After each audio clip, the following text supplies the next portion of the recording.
L'Afrique centrale demeure l'un des principaux foyers mondiaux des maladies tropicales négligées. Sur les 21 pathologies recensées par l'Organisation mondiale de la santé, 14 y sont endémiques, parmi lesquelles la trypanosomiase humaine africaine, l'ulcère de Buruli, les schistosomiases et les filarioses lymphatiques. Ces maladies frappent surtout les populations rurales et vulnérables, créant un cercle vicieux. La maladie entretient la pauvreté et la pauvreté favorise la maladie. Pour y répondre, l'Organisation de coordination pour la lutte contre les endémies en Afrique centrale a réuni à Douala au Cameroun du 18 au 21 février 2026 chercheurs et partenaires techniques pour lancer 30 projets de recherche. Il s'agit de catalyser la construction d'un écosystème scientifique et sanitaire résilient en Afrique centrale. À cet effet, le programme produira des données contextuelles essentielles pour informer et ajuster les politiques nationales et régionales de lutte contre les maladies tropicales négligées, remplaçant la dépendance aux données extrapolées d'autres régions.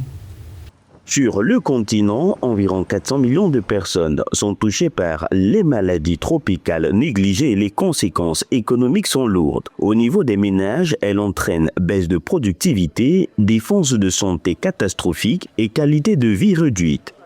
Selon la Banque mondiale, l'impact cumulé de ces infections freine la croissance dans la sous-région. Le Cameroun perd chaque année 33 millions de dollars, la Centrafrique 16 millions et le Tchad 13 millions. Porté par l'approche One Health qui relie santé humaine, animale et environnementale, les travaux de Douala visent à renforcer la recherche locale afin d'éclairer les politiques publiques et assurer une souveraineté sanitaire durable. Il y a deux volets à ce projet.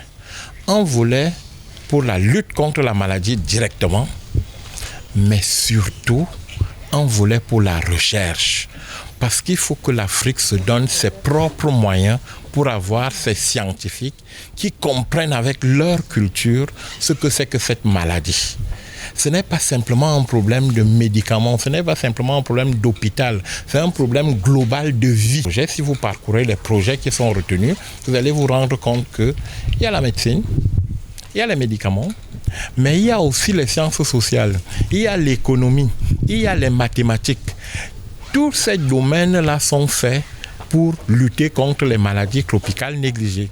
Ces projets permettent à une nouvelle génération de chercheurs de s'engager pour renforcer la santé publique, alléger le fardeau économique des maladies tropicales négligées et offrir un véritable espoir à des millions de personnes dans la sous-région. Au Tchad, j'ai constaté que dans les zones rurales, les données ne sont pas remontées en temps réel au niveau central, ce qui fait qu'il y a toujours un problème de contamination dans les